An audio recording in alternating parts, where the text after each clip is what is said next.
Styles change, technology changes, but one thing that never goes out of style, kindness.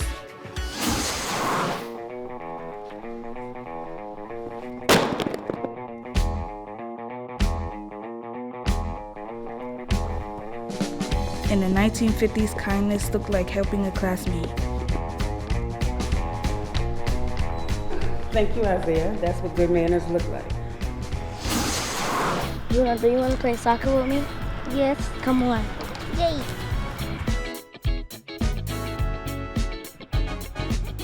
In the 1970s, kindness meant including everyone.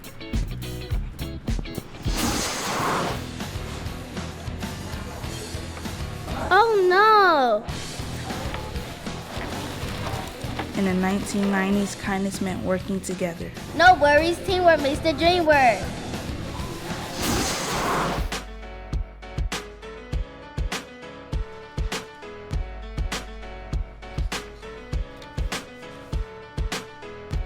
Today's kindness might be as simple as a kind word or a note of encouragement. From the past to the present, kindness connects us all. Be kind yesterday, today, and always. No matter the decade, kindness never goes out of style.